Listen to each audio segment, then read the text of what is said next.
some, you fight all of them. Hey.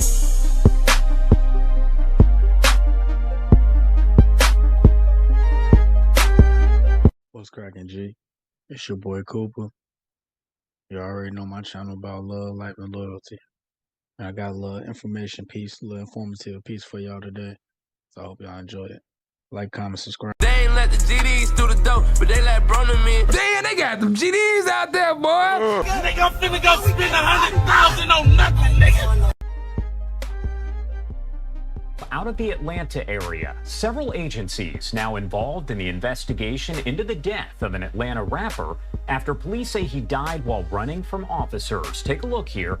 This tweet from the New York Post highlighting all of that, saying, quote, rapper Young Scooter dead on his 39th birthday in a freak accident while fleeing Atlanta police. A lot going on here, so let's bring in Lindsay Tuman, joining us live at the headquarters for the Georgia Bureau of Investigation. So as of last night, Young Scooter had passed away, and those of you that don't know who Young Scooter is, he's from the days of when we had Fat Gucci, when we had Trap rapper Gucci, when we had my fingers they itching type of Future, the Tony Montana, you know what I'm saying, the old Future, the old Waka Flocka, the old Slim Duncan, Gorilla Zoe, Bankroll Fresh. Those days of rappers, that time period of rappers, that's where Young Scooter is from. He's from the original trap days of Atlanta type of rappers. He had passed away last night before his party he was gonna have for his 39th birthday. And everything seems a little suspicious, but I'm gonna let y'all hear a little bit of, the news report. Then I'm gonna come back what I have to say about this situation. But RP Young Scooter. Lindsay, obviously a lot known and a lot still left to figure out here. A lot of questions surrounding this case, and that's exactly why Atlanta police asked the Georgia Bureau of Investigation to step in and handle this investigation. They say this all started when that man was fleeing from police when they were trying to surround a home. Before I let the content keep playing, I'm just going to give y'all just a little bit of what I had saw before, Atlanta gave their press conference. So I had saw a bunch of posts on Facebook, and it was saying, oh, he was unalived by law enforcement. And so like me, like everybody else, we were all mad, like, man, why'd y'all do what y'all did, right? And I guess the uproar was so big that within that hour of him passing, the mayor, not the mayor, but it was like the chief of police over there in Atlanta, he came on there and let people know, like, hey, no, this happened to him as a freak accident. He hopped 2 fences, broke a femur bone, and bled out. Well, that sounds good and all, but it just sounds crazy that he broke a femur bone and then he bled out. Well, if y'all was chasing him and he hopped 2 fences and broke his, his femur bone, wouldn't he have still made it to the hospital in time if he had internal bleeding? I don't know. I'm not a doctor and I wasn't on the scene. So it's just my perspective, but I'm giving y'all what I'm feeling about what I've heard and what I read.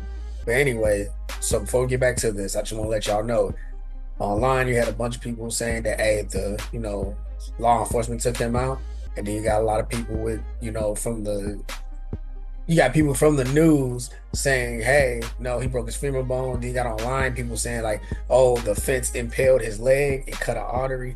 So it's a few narratives out there. It's just hard for me to believe the second narrative that, oh no, he broke his femur bone. I feel like he really was taken out. And Atlanta knows how much people love the Jug King, how much people love Young Scooter, how much people respect Young Scooter, that they're scared it's going to be another riot like the George Floyd riots. So they're trying to get ahead of this and be like, no, that's not what happened. We didn't do anything to him. He was just fleeing us and he hurt himself. It was just a freak accident. So that's what they're saying, but that's not what I feel had happened. He knocked on the door. A man answered, then immediately shut the door on officers. The officers then established a perimeter. During the process of establishing the perimeter, 2 males fled out of the rear of the house. 1 male returned back into the house. The other male jumped 2 fences as he was fleeing. Investigators say when they located the man, they found him injured. There is no indication of anyone being shot. I'm gonna stop it right there, because when you do reactions to important channels and stuff like that, like the news, the news is for any city. Like, Chicago got ABC 7 News. When you report on the news that they're doing, you react to it, it could be like a real thin line between used content and reacting. So I don't want to, tread those lines. I don't want to play with them about that. I just want y'all to hear what they had to say.